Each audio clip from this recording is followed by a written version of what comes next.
Hey everybody, Brian from Bear Bull Traders here. Sunday, January 6th. Happy New Year, everybody.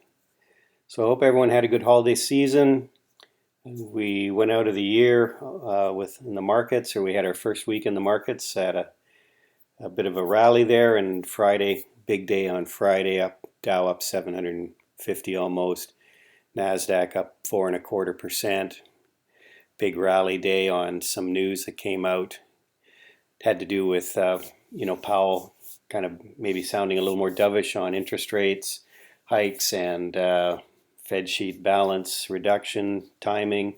So that really sparked a rally. And also we had some maybe some news on some Chinese U.S. tariff talks, which maybe alleviated some fears that maybe it's going to drag on, or maybe there's some resolution coming. So had some good news in the market, and we had a pretty strong rally. So let's take a look at some of the internals. You can see here the 200 day moving average, the stocks above and below. We're actually taking a bit of a turn here. You can see we're up at 16.6, which is significantly, well, it's pretty much higher than previous week. And so, seeing this turn is actually a bit of a positive sign for the bulls. If you want to be long this market, it could be an indication that maybe we might actually be heading higher. New highs coming up a little bit from previous weeks. So internals are kind of turning around a little bit. So again, could be an indication that maybe we're going to move higher in the coming week or two. Wouldn't necessarily say, okay, with all the worst days are behind us. If you're a bull, we may still have a sell-off in store, but at least it looks like we may end up with a bit of more of a bounce here. So you can see here yesterday, Friday, I should say, we had some of the performers. Technology was right at the top of the list there.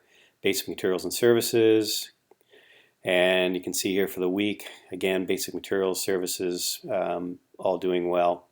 And month performance still were pretty much red. Utilities, best house in a bad neighborhood. Still pretty poor performance over the last month, 3 months. So hopefully bull will get a bit of a bounce here. Let's take a look at the SPY weekly.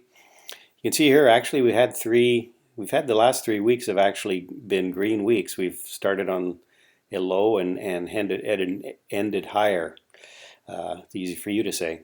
So anyway, you can see here we came down, tested this low back in August, September 2017, and we bounced off that, and we'll see. Let's take a look here where we could be heading in the short term. So the daily chart on the SPY, you can see here 263 was a number I just kept talking about when we were chopping up and down in this area here. If we lost that, big sell-off, and of course that's what happened. And so now support becomes resistance. So this is going to be a level that's going to be a significant level of resistance. There's no question, because we tested it 3 times. And now we're going to try, maybe it looks like we might actually come back up and try to test that. But we'll see if it can get, if we can get through that level. But that's certainly the first area that we're going to see some significant resistance, maybe a bit here halfway up. So let's take a look here. Some of the stocks we've been looking at in the past recaps. I've been mentioning silver and gold. Silver, they both had great little runs last week. You can see here, this is an area where I'm sort of flagging maybe some resistance, which was prior support, 15.25. So if maybe 15 might be an area where we might get some resistance as well. But I've still got a little bit of silver that I've been trading, and it's been a good trade.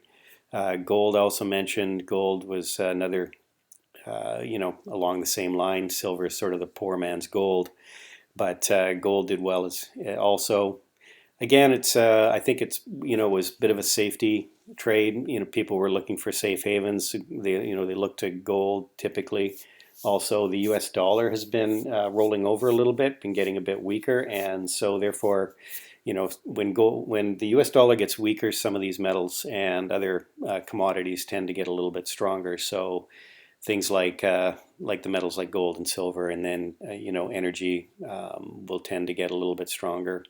unless there's some other fundamental factors going on like oversupply, etc. But I would expect to see maybe energy come back a little bit next week as well. But let's take a look at some trading ideas. I took some TNA on Friday. Everybody's giving me a hard time about. I kept saying TNA, but this is an ETF, small cap ETF, and you can see here this is level of resistance that we're going to hit if this thing does come back, which I'm kind of expecting it will. For Monday, I don't know what the market's going to do. We had a big day Friday, so typically, after a big day, we tend to get a little bit of a retest, come back down, and then maybe we get a spinning top or some kind of a joji like this, or like these two, and then maybe we go higher. So we'll see what happens, but it does look like the market is going to maybe come back up a little bit here. So KWeb's another one. It's a Chinese internet. Again, it's a bit of an ETF. It's again, it's going to maybe do well if the trade talks continue and there's some positive news out of that. So I was looking at that one as a possible trade. The other one I really like is that I've been in and I've mentioned before is BRZU. This is a ETF. It's got to do with Brazil.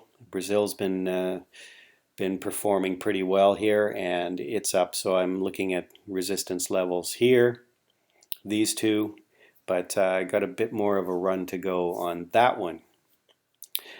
So anyway, we'll see what happens next week. It's my book, How to Swing Trade. It's on Amazon. If you haven't checked it out yet, appreciate it if you'd buy it. Otherwise, we will see you in the Bear Bull Trading Room in the morning if you're a day trader with us, and also mentioning swing trades in the room. So we'll hopefully see you in the room tomorrow. Enjoy the rest of the weekend, everybody, and ciao for now.